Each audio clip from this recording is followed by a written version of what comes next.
இங்க ஜோர மழை பெஞ்சிட்டு இருக்கு. அப்பன்னு பார்த்து ஒரு அம்மா ஹாஸ்பிட்டல் அட்மிட் பண்றாங்க. அவங்களுக்கு நல்லபடியா ஒரு அழகான ஒரு பெண் குழந்தை பிறக்குது. அந்த குழந்தையோட அப்பா இந்த வாட்டி பெண் குழந்தை தான் பிறந்துச்சா அப்படின்னு சொல்லிட்டு வருத்தப்பட்டுட்டு ஹாஸ்பிட்டல்ல இருந்து வெளியே வராரு. அந்த மழையில நனைச்சிட்டே போகும்போது மின்னல் தாக்கி இறந்து போயிடுறாரு. இந்த விஷயத்த அந்த குழந்தையோட அம்மா கிட்ட சொல்றாங்க. இந்த குழந்தை பிறந்த உடனே பார்த்து அப்பனையே கொண்டுருச்சு அப்படின்னு சொல்லி அந்த குழந்தை மேல வெறுப்பை காட்ட ஆரம்பிக்கிறாங்க.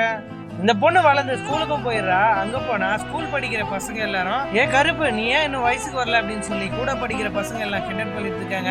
ஆனா இதை பாக்குற அமுதன்ற பையன் மட்டும் ரொம்பவும் வருத்தப்படுறான். அந்த பையனுக்கு பவானினா ரொம்பவும் பிடிக்கும். அப்படிதான் அந்த பொண்ணு ஸ்கூல் முடிச்சுட்டு வீட்டுக்கு போகும்போது அமுதம் மட்டும் போய் அந்த பொண்ணை எப்படியோ ஒரு வழியா சமாதானமும் படுத்துறா. கொஞ்ச நாள்ல இந்த பொண்ணு வயசுக்கும் வந்துடுறா. எல்லாரும் சிரிச்சு பேசி அந்த பொண்ணுக்கு சடங்குலாம் பண்ணிட்டு இருக்காங்க.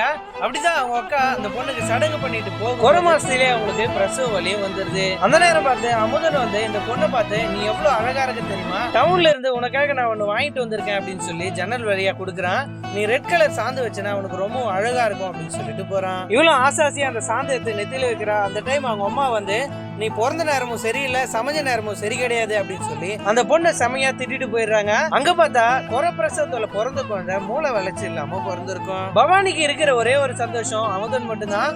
அமுதனும் பவானியும் ஊருக்கு வெளியில ஊஞ்சல் கட்டி விளையாண்டுட்டு இருக்காங்க. அப்பன்னு பார்த்து நான் வெளியூருக்கு படிக்கிறதுக்காக போறேன், நீயும் வா பவானி அப்படின்னு சொல்லிட்டு கூப்பிடுறான். எங்க வீட்டுல எல்லாம் வெளியூருக்கு படிக்க அனுப்ப மாட்டாங்க அப்படின்னு அந்த பொண்ணு சொல்லிட்டு இருக்கும்போது கரெக்டா அமுதனோட அப்பா அங்க வந்துடுறாரு. ராசி கெட்ட ராய உனக்கு என் பையன் கேக்குதா அப்படின்னு சொல்லி அந்த பொண்ணை திட்டிட்டு போயிடுறாரு. அதுக்கப்புறம் அமுதனும் பவானி பார்க்க வந்திருக்கவே மாட்டான். இப்போ பவானிக்கு கல்யாண வயசுமே ஆயிருது. இந்த பொண்ணைய நிறைய பேர் மாப்பிள்ளை பார்க்க வராங்க. வரவங்க எல்லாரும் ஒரு குறையா சொல்றாங்க, பொண்ணு கருப்பா இருக்கு, குள்ளமா இருக்கு, ராசி இல்லாதவளா இருக்கா, இதெல்லாம் ஊர்ல சொல்றாங்க அப்படின்னு சொல்லி வரவங்க எல்லாம் பவானியை ரிஜெக்ட் பண்ணிட்டே இருக்காங்க. பவானியை ஒரு ஸ்டேஜுக்கு மேல போயிட்டு கண்ணாடி பார்த்து 8 வருஷமா உனக்கு மாப்பிள்ளை பார்த்துட்டு இருக்காங்க, வரவங்க ஒருத்தனா உனக்கு ஓகே சொல்றேன்னா உன் மூஞ்சில என்ன மூஞ்சி அப்படின்னு கண்ணாடி பார்த்து அவளையே அவ திட்டிட்டு இருக்கா. ஒரு நாள் நைட் எல்லாரும் தூங்கிட்டு இருக்கும் போது அக்கா புருஷன் பவானி கிட்ட தப்பா நடந்துக்க பாக்குறான்.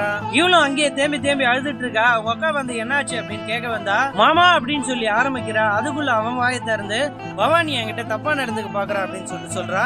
அதுக்கு அவங்க அக்கா ஓ நீ அங்க தொட்டு இங்க தொட்டு என் புருஷன்கிட்டே நீ வந்துட்டியா அப்படின்னு சொல்லி வீட்டை விட்டு வெளியே தோர்த்திடுறாங்க.